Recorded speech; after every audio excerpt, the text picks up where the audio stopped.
बच्चों, आज की इस वीडियो लेक्चर में हम पढ़ेंगे लोरेंट सीरीज़ कैसे निकालते हैं। एक वीडियो लेक्चर हम देख ही चुके हैं कि उसके अंदर मैंने बेसिक थिंग्स बताई है कि लोरेंट सीरीज़ को निकालने के लिए बेसिक चीज़ क्या क्या होती हैं।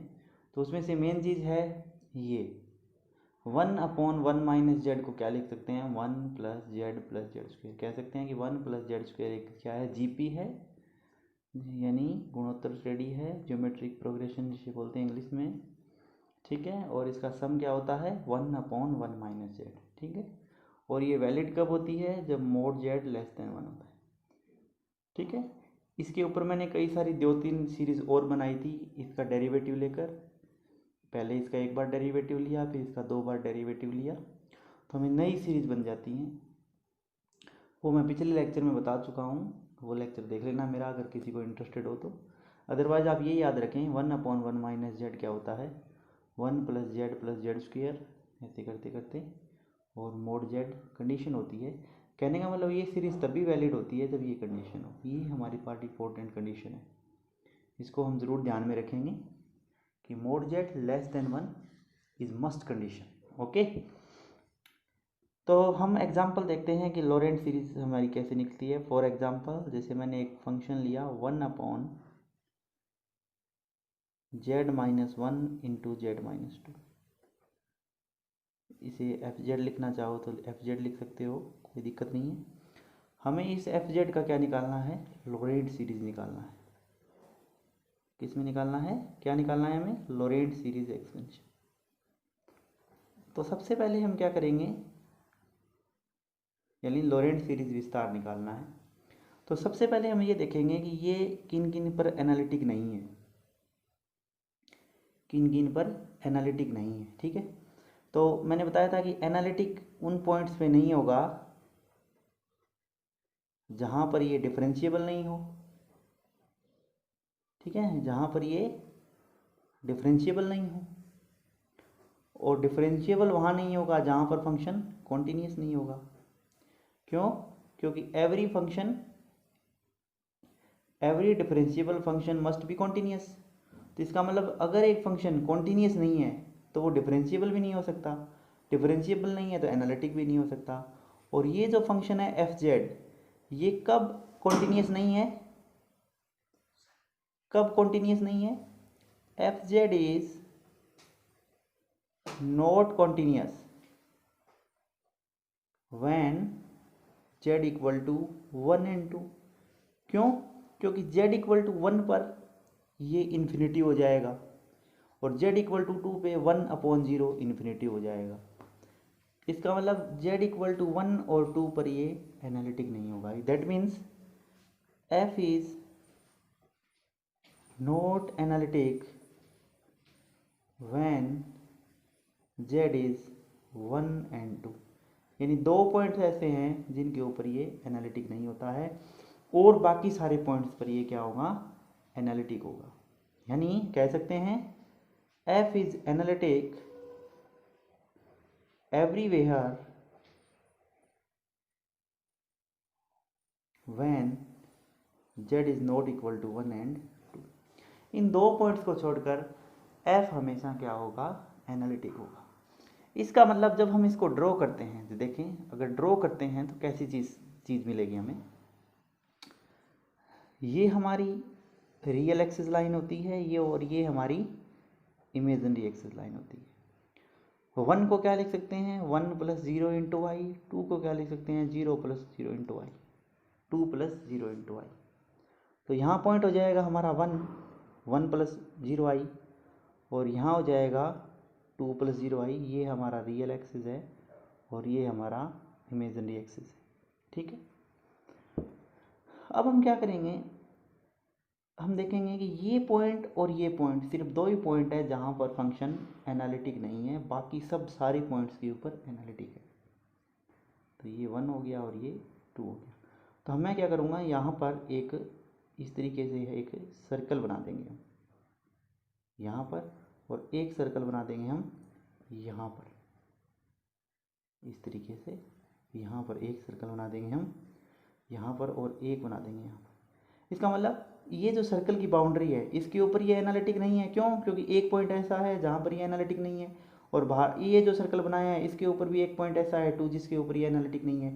लेकिन ये जो बीच वाले सारे पॉइंट्स हैं इनके ऊपर ये एनालिटिक है, और यहाँ पर ये एनालिटिक है पूरे में, ये 0 होता है। और फिर ये जो रीजन है आउटर वाला, इस पर भी ये क्या है?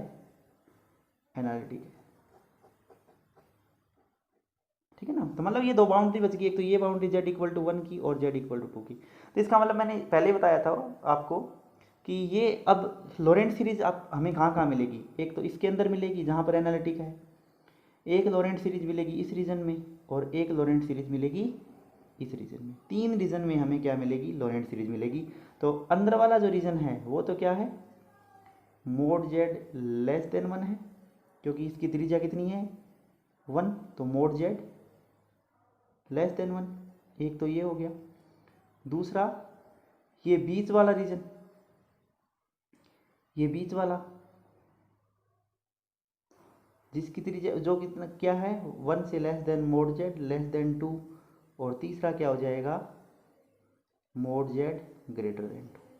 तो यानी ये जो बीच के रीजन्स हैं जहाँ पर फंक्शन एनालिटिक है उनको हम 3 तरीके से डिवाइड कर सकते हैं। पहला तो मोड z लेस देन 1, क्योंकि z इक्वल टू 1 पे इसी हिसाब से, क्योंकि z 1 2 आए ना, तो पहला था मोड z लेस देन 1, दूसरा 1 से बड़ा मोड z छोटा 2 से, और तीसरा 3 कंडीशन बन गई। इन तीनों के रीजन के में ये क्या रखेगी? लॉरेंट सीरीज रखेगा। क्या रखेगा? Laurent series. तीनों की लॉरेंट सीरीज एक जैसी नहीं होगी, इसके लिए अलग मिलेगी, इसके लिए अलग मिलेगी, और इसके लिए अलग मिलेगी। तो आपको पूछेगा कि इसमें लॉरेंट सीरीज निकालो, या इसमें लॉरेंट सीरीज निकालो, या इसमें लॉरेंट सीरीज निकालो, किस में निकालनी है। और पूछेगा कि लॉरेंट सीरीज हमें कहाँ मिलेगी, तो आपको इस तरीके से बताना है कि लॉरेंट सीरीज हमें यहाँ मिलेगी। ठीक है? तो सबसे पहले हम देखते हैं कि मोड z लेस देन 1 में लॉरेंट सीरीज हमें कैसे मिलेगी। सबसे पहले हम देखते हैं कि मोड z लेस देन 1 में हमें लॉरेंट सीरीज कैसे मिलेगी। ठीक है? इसके लिए हमारे पास एफ जेड क्या है? एफ जेड इक्वल टू है 1 upon z minus 1 into zed minus 2। ठीक, ये लेंगे हम। अब सबसे पहले हम क्या करेंगे? इसका पार्शियल फ्रैक्शन करेंगे। क्या करेंगे? Partial fraction. Partial fraction main चीज़ है। ठीक, पार्शियल फ्रैक्शन मेन चीज़ है, ये भी हम करेंगे। इसे बोलते हैं आंशिक भिन्न। आंशिक भिन्न, ठीक है। इसकी आंशिक भिन्न क्या हो जाएगी? a upon zed minus 1 plus b upon zed minus 2। ठीक है, इक्वल टू क्या है? 1 upon zed minus 1 zed minus 2। 12th class में आपने पढ़ाई है आंशिक भिन्न क्या होती है, आंशिक भिन्न कैसे बनाते हैं। 12th क्लास में आप लोग पढ़ ही चुके हैं। तो हम दोनों तरफ क्या करेंगे? Z minus 1 into zed minus 2 से मल्टीप्लाई कर देंगे, तो ये आ जाएगा a into zed minus 2 plus b into zed minus 1 equal to 1। जब z इक्वल टू 1 रखेंगे तो a आएगा -1, जब z इक्वल टू 2 रखेंगे तो b आएगा 1। तो इसका मतलब 1 upon zed minus 1 zed minus 2 equal to हो जाएगा -1 upon zed minus 1 plus 1 upon zed minus 2। ये चीज़ हो गई। अब ये फंक्शन क्या होगा? ये हो गया। ठीक है, मैं पहले ही बता चुका हूँ कि हमारे पास एक इम्पोर्टेंट सीरीज होती है जो क्या है? 1 upon 1 minus zed equal to 1 plus zed square plus this, जो कब वैलिड होती है? Mod zed less. अब ये काम में लेंगे हम। ये काम में लेने के लिए क्या करेंगे? अब देखो यहाँ का क्या है? 1 अपॉन 1 माइनस जेड है, तो इसको किस में कन्वर्ट करेंगे? तो ये हो जाएगा 1 अपॉन 1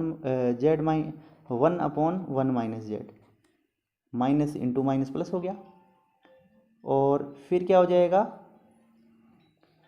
कॉमन ले लेंगे, -1/2 इंटू 1 माइनस जेड बाय 2। ठीक है, तो अब ये जेड की तरह काम करेगा, इसे यू लिख देते हैं जैसे हम पहले कर चुके हैं।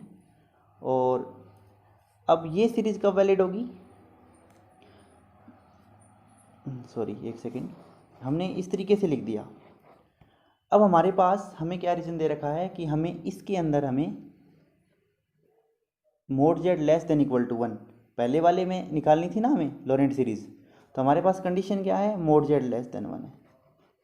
जब मोड जेड लेस देन 1 है तो हमें ये भी पता है कि mode Z by two less than 1/2, कहने का मतलब लेस देन 1 हो गया। इसका मतलब मोड जेड लेस देन 1 है, तो कहने का मतलब हो गया मोड जेड बाई टू भी लेस देन 1 होगा। तो इसका मतलब इसको क्या लिख सकते हैं हम, अब हम 1/1 minus Z plus -1/2 into 1/1 minus Z by two. अब 1/1 minus Z, mode zed less then 1 है ही, अब मोड जेड लेस देन 1 है तो ये कितना हो जाएगा 1 plus zed square plus this और प्लस -1/2 कितना 1 plus Z by two plus Z by two का होल स्क्वेयर प्लस दिस। कहने का मतलब ये हो गया कि 1 प्लस जेड स्क्वेयर ऐसे -1/2 बाई टू प्लस दिस। ठीक है, इस तरीके से हम करेंगे। अब हम क्या करेंगे, जेड वाले जो हैं वो एक साथ ऐड कर देंगे, जेड स्क्वेयर वाले एक साथ ऐड कर देंगे, जेड क्यूब वाले एक साथ ऐड कर देंगे, तो हमारे पास क्या मिल जाएगी, लॉरेंट सीरीज मिल जाएगी। किस रीजन में, मोड जेड लेस देन 1 वाले में। अब हम अगली बार देखेंगे कि ये जो रीजन है next 1 less than mode zed less then 2, इसमें लॉरेंट सीरीज कैसे निकालेंगे। फिर मोड जेड ग्रेटर देन 2 है तो इसमें लॉरेंट सीरीज हम कैसे निकालेंगे। अब ये चीज़ हम देखेंगे नेक्स्ट लेक्चर में। Thank you.